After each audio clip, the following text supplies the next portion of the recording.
अस्सलाम वालेकुम नाज़रीन, मैं हूं मंसूर अली खान। अपने यूट्यूब चैनल के ऊपर आपको खुशामदीद कहूंगा। सबसे पहले आपसे दरख्वास्त के चैनल को सब्सक्राइब करना मत भूलिएगा और बेल आइकन जरूर प्रेस कीजिएगा। वीडियो अगर पसंद आए तो उसे शेयर करना मत भूलिएगा। नाज़रीन, कल रात को एक इंसानी तारीख के अंदर एक नई तारीख रकम हुई है और इंसानी तारीख ने जो है एक नया सफ़ा पलटा है अपने हिस्ट्री के अंदर। और ख़बर आई है नासा से, अमेरिका से खबर आई है। आप जानते हैं कि पिछले तकरीबन 2-3 हफ्ते में पाकिस्तान के अंदर जिस तरह एक डेवलपमेंट हुई, अली सतपारा के हवाले से बात हुई और ये कहा गया कि K2 की जो चोटी है वो सर करने की वो कोशिश कर रहे थे। अफसोसनाक तौर पे उनके हवाले से कल ही एक खबर आई कि उनकी मौत की तस्दीक होगी। लेकिन इंसान की जो ये जुस्तजू है मज़ीद जानने की, मज़ीद आगे जाने की, ऐसी जगह पे जाने की जहाँ पे वो पहले नहीं पहुँच सका या जहाँ पहुँचना बड़ा मुश्किल काम है, ये जुस्तजू उसको पता नहीं कहाँ से कहाँ ले जाती है। मार्स के हवाले से, मरीख के हवाले से कल रात को एक खबर आई कि नासा की जानिब से जो मिशन वहाँ पे भेजा गया था, अनमैन्ड, जिसके अंदर कोई शख्स बैठा नहीं होता, सिर्फ मशीन को भेजा जाता है, वो कल रात को मार्स की सरजमीन पे लैंड कर गया है। मरीख की सरजमीन पे वो लैंड कर गया है। ये जो मशीन है, मैं सबसे पहले आपको उसके बारे में बताता हूँ, फिर आपको मरीख पे इसको क्यों भेजा गया है, ये मरीख पे क्या काम करेगा, ये इन तफसीलात की तरफ भी मैं जाता हूँ। परसिवरेंस इसका नाम है इस मिशन का, इस मशीन का, जो नासा की जानिब से भेजी गई है मरीख की सरजमीन पे। 6 इसके पहिए हैं, बड़े स्पेशल इसके पहिए, ऐसे पहिए हैं जो हार्ड से हार्ड सरफेस पे भी, मुश्किल रस्तों के ऊपर भी जो है वो चल सकती हैं।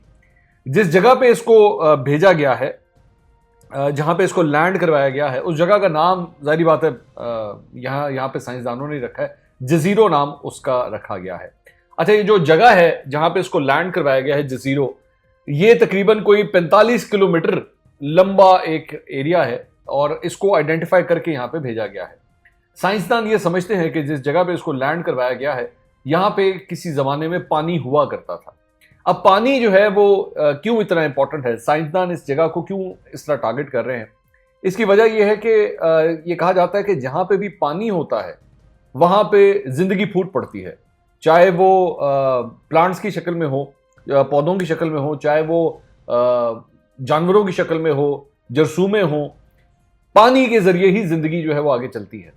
तो मार्स के ऊपर, मरीख के ऊपर, इस जगह के ऊपर, जजीरों की जगह पे लैंड करवाने का इस मिशन को मकसद ये है कि किसी तरह जिंदगी के आसार जो हैं वो ढूंढे जा सके। क्या जिंदगी अभी भी मौजूद है, क्या एक जमाने में हुआ करती थी, ये सारी चीजें ढूंढने के लिए ही इस मिशन को वहां पे लैंड करवाया गया है। अच्छा, ये जो मशीन है, जो जिसे रोवर जिसे लैंड करवाया गया है, इसका कुल वजन तकरीबन 1 टन है। तो आप जरा इस बात से अंदाजा लगा लीजिए कि 1 टन की इस मशीन को लैंड करवाने के लिए भी कितना एक स्पेशल किस्म का इंतजाम किया गया होगा कि उसको नुकसान ना पहुंचे। जाहिर बात है, जमीन से उसको भेजना और उसके बाद उसको वहां पे लैंड करवाना, उसके लिए जो लैंडिंग मटीरियल है वो भी बड़ा स्पेशल इस्तेमाल किया गया है। अभी तक की इतलात जो आई हैं, उसके लैंड करने के बाद जो पहली 2 तस्वीरें वहां से आई हैं, उसके मुताबिक फिलहाल तो उसे कोई नुकसान लगता नहीं है कि पहुंचा है, क्योंकि जो कम्युनिकेशन हो रही है नासा के हेडक्वार्टर्स की और उस मिशन की, वो बिल्कुल ठीक हो रही है। अच्छा, ये जो मशीन है, इसके अंदर एक और बड़ी इंटरेस्टिंग बात है। इसके अंदर, इस मशीन के अंदर इन्होंने एक मिनी कॉप्टर भी रखा हुआ है। ये मिनी कॉप्टर जो है वो बेसिकली एक किस्म का हेलीकॉप्टर है, या जिस तरह आप ड्रोन आप देखते हैं आजकल, सब लोग ही जानते हैं कि ड्रोन क्या चीज होती है। तो इस तरह का एक मिनी कॉप्टर जो है वो इस मशीन के अंदर रखा गया है।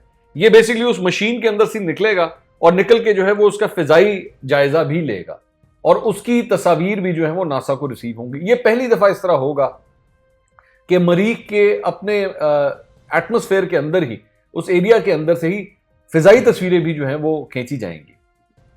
और वहां से अब क्या आता है, क्या डिटेल्स आती हैं, इसका भी इंतजार रहेगा। क्योंकि अब पहले ये भी मैं आपको बता दूं कि ये पहली दफा नहीं हुआ कि वहां पे कोई इस तरह की मशीन जो है वो लैंड करवाई गई है। 2012 में क्यूरोसिटी नामी एक मशीन जो है वो पहले ही एक दफा लैंड करवाई जा चुकी है। ये दूसरा मिशन है जो जिसने वहां पे अब लैंड किया है। अब देखना यह है कि जब फिजाई उसका चक्कर लगता है उस मिनी कॉप्टर के जरिए, हेलीकॉप्टर ही चलें आप उसे समझ लीजिए, तो वहां से मजीद क्या तफसीलात सामने आती हैं। क्योंकि आप जानते हैं कि जब फिजाई एंगल से तस्वीरें खींची जाती हैं तो और भी बड़ी इंटरेस्टिंग चीजें निकल आती हैं। अच्छा, उसके बाद ये भी मैं आपको बता दूं कि अमेरिका जो है वो वाहिद मुल्क नहीं है, या नासा जो है वो वाहिद इदारा नहीं है جو مریخ کے ان مشنز کے لیے جو ہے وہ اس وقت کام کر رہا ہے۔ اب سے 10 دن پہلے متحدہ عرب امارات کی جانب سے جو ایک مشن بھیجا گیا ہے جس کا نام ہوپ ہے، اس مشن نے جولائی میں جاپان سے ٹیک آف کیا تھا، اور وہ بھی اب اس وقت مریخ کے آس پاس اس کے مدار کے اندر ہی گھوم رہا ہے، اور وہاں سے بلکہ وہ 10 دن پہلے چند تصاویر بھی وہاں سے بھیج چکا ہے۔ متحدہ عرب امارات مریخ بھیجنے والا جو ہے وہ 5واں ملک ہے۔ تو آپ صرف اس بات سے اندازہ لگا لیجئے کہ ایک ریس لگی ہوئی ہے کہ کون سا ملک جو ہے وہ زیادہ سے زیادہ اس سلسلے میں ڈیولپمنٹس کر پاتا ہے۔ اس سے پہلے مطلب امریکہ کا تو میں نے آپ کو بتا ہی دیا، متحدہ عرب امارات بھی ہے، روس بھی ہے، اقوام متحدہ کی جانب سے بھی مشن بھیجا گیا ہے، اور بھارت کی جانب سے بھی مریخ کے لیے مشن بھیجا جا چکا ہے۔ اس کے ساتھ ساتھ چین نے بھی جو ہے وہ اس ریس میں شمولیت کا فیصلہ کر لیا ہے۔ تیان 1 نامی مشن ہے چین کا جسے بھیجا گیا ہے، اور جس جگہ پہ ان کا مشن لینڈ کرنا ہے اس کا نام ہے یوٹوپیا۔ اچھا، سب سے امپورٹنٹ بات یہ ہے کہ ان کے جو مشنز ہیں انہوں نے یہ نہیں ہے کہ لینڈ کرنا پہلے جو ہے وہ اس کا مقابلہ چل رہا ہے، بلکہ کون زیادہ انفارمیشن لے سکتا ہے۔ یہ بھی میں ابھی آپ کو تھوڑی دیر میں بتاتا ہوں کہ اس کی وجہ کیا ہے، یہ زیادہ سے زیادہ انفارمیشن جو ہے یہ کیوں گیدر کرنے کی کوشش کی جا رہی ہے۔ اچھا، اس پوری ریس کے اندر جہاں پہ مختلف ممالک کی حکومتیں ہیں، ظاہری بات ہے ان کے قومی ادارے ہیں جو یہ سارا کام کر رہے ہیں، وہاں پہ انڈیویجولز بھی ہیں، انفرادی کوششیں بھی کی جا رہی ہیں۔ ایلن مسک جو ٹیسلا کے اونر ہیں، اور انہوں نے اسپیس ایکس نامی جو ہے وہ ایک کمپنی بنائی ہوئی ہے جس کا دراصل میں فوکس یہ ہے کہ لوگوں کو، عام افراد کو جو ہے وہ فلائٹس کے ذریعے اسپیس کے اندر لے جایا جائے، چاند کی سیر کروائی جائے۔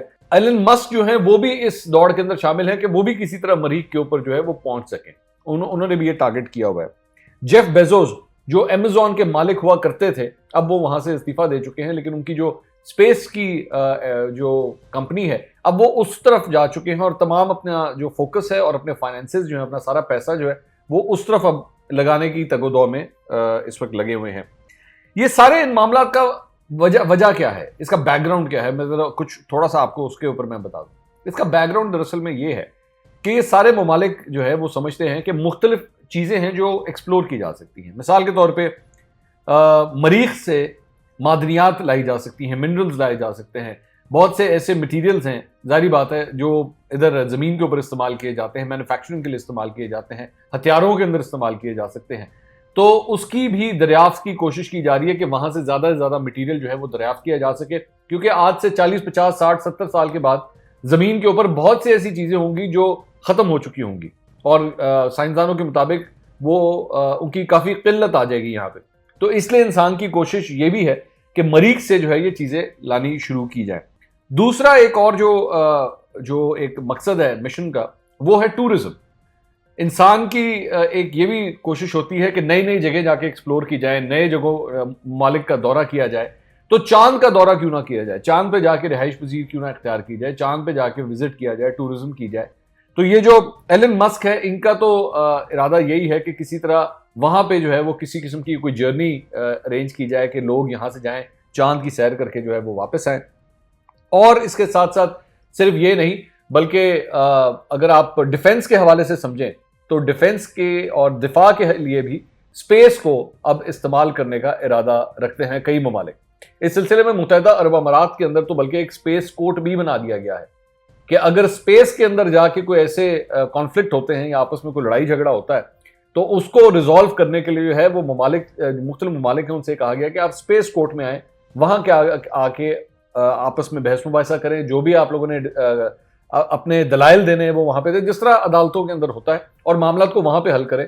کیونکہ جب ایک ہی جگہ کے اوپر 5 6 7 8 مختلف پارٹیاں آ جاتی ہیں تو پھر کانفلکٹ ضرور آتا ہے، جھگڑا ضرور ہو سکتا ہے، جس کی وجہ سے ایک اسپیس کورٹ بھی بنا دیا گیا ہے۔ اب یہ جو مشن وہاں پہ لینڈ کیا ہے، اس سے مزید اپڈیٹس آنا شروع ہوں گی، مزید خبریں آنا شروع ہوں گی، اور جیسے جیسے اپڈیٹس آئیں گی آپ کو بھی ہم آگاہ رکھیں گے۔ اگلے ویلاگ میں دوبارہ ملاقات ہوتی ہے۔ اللہ حافظ۔